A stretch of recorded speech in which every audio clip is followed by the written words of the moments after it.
आज की कहानी शुरू होती है कैची धाम, जहाँ पर बालाजी का बहुत बड़ा मंदिर है, जहाँ पर हनुमान भगवान का बहुत ही विशाल और मनोकामना पूर्ण करने वाला मंदिर है। यहाँ पर एक छोटी सी बच्ची रहती है, जो बच्ची अक्सर पूजा पाठ किया करती है और अक्सर जो घर पर साधु बाबा कुछ मांगने के लिए आते हैं, उनके साथ चल देती है।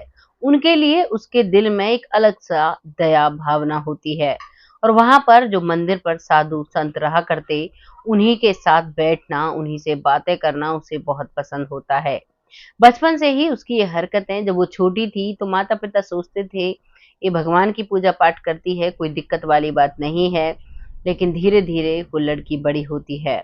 उस लड़की को सब कुछ ऐसा लगता है कि मानो उसके जीवन में दोबारा घटित हो रहा हो, लेकिन अब की बार वो लड़की पैदा हुई है और वो पिछले जन्म में वो लड़का थी, साधु थी। वो अपने आप को हठ योगी बताया करती थी।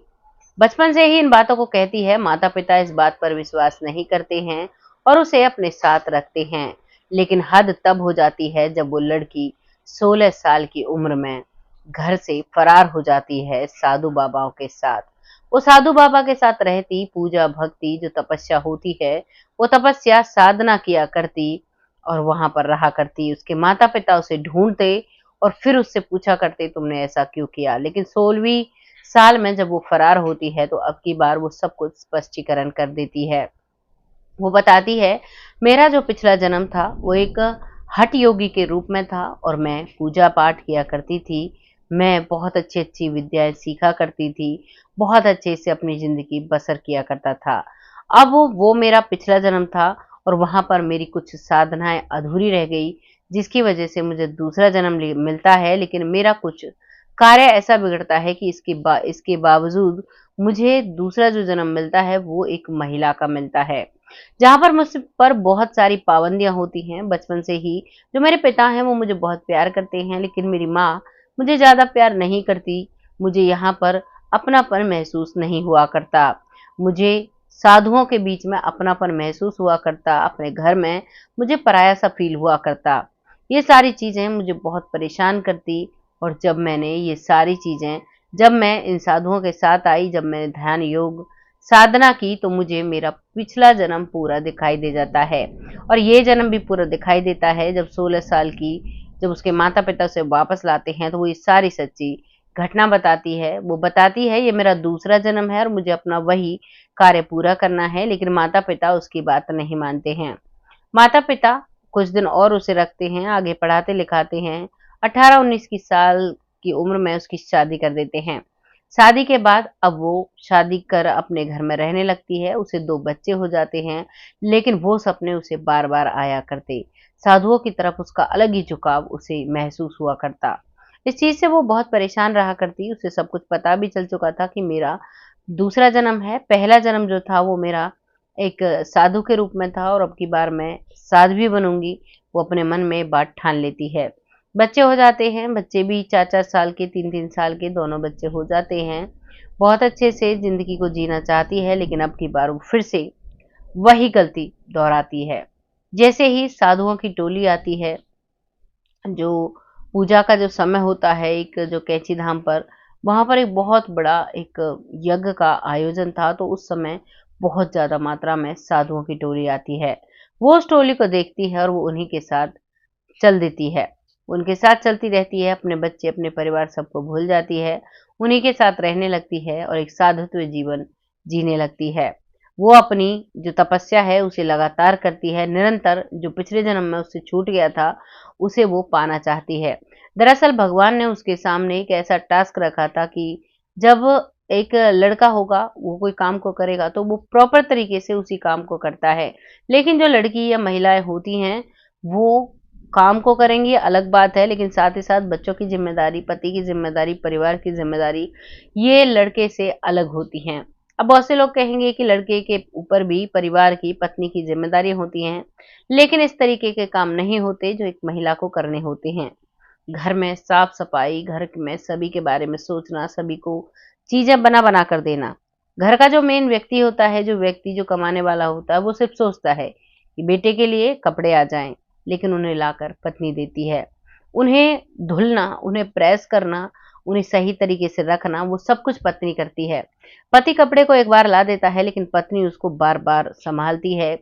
उसके लिए मानो जैसे एक दिन पति ने लाकर दिया, ऐसे मानो उसके लिए उसे हर रोज़ नए तरीके से तैयार करना। अब ये सिर्फ़ एक एग्ज़ाम्पल मैंने एक सिर्फ़ छोटे से कपड़े से दिया, ऐसे ही घर में लाखों चीज़ें होती हैं, जिनको पति एक बार कमा कर खरीद कर दे देता है, लेकिन उनका संरक्षण करना एक महिला का फ़र्ज़ होता है। जिस परिवार में महिला ये काम नहीं करती, उस परिवार में कोई भी चीज़ नहीं जुड़ पाती है, चीज़ें आती हैं, चीज़ें टूटती हैं और चीज़ें चली जाती हैं। और आखिरकार वो दिन ही आ जाता है जब चीज़ें घर में आनी ही बंद हो जाती हैं। इससे लक्ष्मी जी भी रूठती हैं और कमाने वाला भी परेशान हो जाता है कि कब तक क्या-क्या लाकर दूँ, कोई भी चीज़ नहीं टिकती है। जिस घर में चीज़ को एक बार ला दिया जाए और उस चीज़ का संरक्षण किया जाए, उसे काफ़ी लंबे समय तक चलाया जाए, तो उस घर में लाने वाला भी खुश रहता है, लक्ष्मी माँ भी खुश रहती है और ये सब कुछ हाथ में होता है एक महिला के। वैसा ही यहाँ पर होता है, अब वो महिला है, उसे भक्ति भी करनी है, उसे अपने बच्चे भी देखने हैं, उसे पूरा परिवार भी देखना है, वो भक्ति में निकलती है, वहाँ पर साधु संतों के साथ बैठती है। साधु संत में एक बहुत बड़े साधु बाबा थे, जो सभी जिनको गुरु मानते थे। वो कहते हैं कि बेटा आप कहाँ से आई हो? तो वो बताती है कि मेरा कैंची धाम जो है वहीं पर मेरा परिवार है और मैं आपके साथ आ गई। तभी वहाँ पर वो जो गुरुजी जो बात कहते हैं, वाक़ई में वो बात दिल को छू जाती है। ऐसा लगता है कि मानो साक्षात भगवान बोल रहे हों, उस गुरुजी के रूप में। वो कहते हैं, "सारे रिश्ते नाते तोड़कर तुम भक्ति करने के लिए आ गई हो, जो तुम्हें फ़र्ज़ निभाने के लिए भगवान ने इस ज़मीन पर भेजा, तुम्हारे बच्चों के लिए, तुम्हारे पति के लिए, तुम्हारे परिवार के लिए, उसे कौन निभाएगा? अगर इस तरीके से तुम पूजा भक्ति करोगी, तो क्या तुम्हारी भक्ति स्वीकार होगी?" वो उससे सवाल करता है, जिस सवाल पर वो महिला चुप रह जाती है। वो कहती है कि मेरा पूर्व जन्म में मैं एक पुरुष साधु थी और उस समय मैं बहुत अच्छी साधना किया करती थी। न जाने क्या गलती मुझसे हुई, जिस वजह से मुझे महिला का जन्म मिला और ये सारी ज़िम्मेदारियाँ मेरी हैं, जिन्हें मुझे छोड़ना पड़ रहा है, तभी मेरा वो जो पूजा भक्ति है, वो पूरी हो पाएगी। तभी वो साधु बाबा कहते हैं कि पिछले जन्म में जो किया सो किया, इस जन्म में भी अपना कर्म बिगाड़ोगी। अपने गृहस्थी जीवन में रहते हुए तुम्हें साधना करनी है और तब तुम्हें वो पाना है जो तुम चाहती हो। अदरवाइज तुम अपने फर्ज से भागकर पूजा करती हो, अपने फर्ज से भागकर यहाँ संगत में बैठती हो, तो तुम्हारा संगत में बैठने का कोई भी फायदा नहीं है। साथ ही साथ तुम्हें दोनों धर्मों को निभाना होगा, अपनी संगत को भी निभाना होगा और अपने बच्चों को भी सही रास्ता दिखाना होगा, उनकी पढ़ाई-लिखाई हर चीज़ की ज़िम्मेदारी लेनी होगी, उन सभी को निभाना होगा, उनकी शादी-ब्याह तक का सारा सफ़र तुम्हें तय करना होगा, तब जाकर उसके साथ-साथ अगर तुम साधना करती हो, अपने जीवन को एक साधु की तरह बिताती हो, तब तुम्हारी भक्ति को माना जाएगा।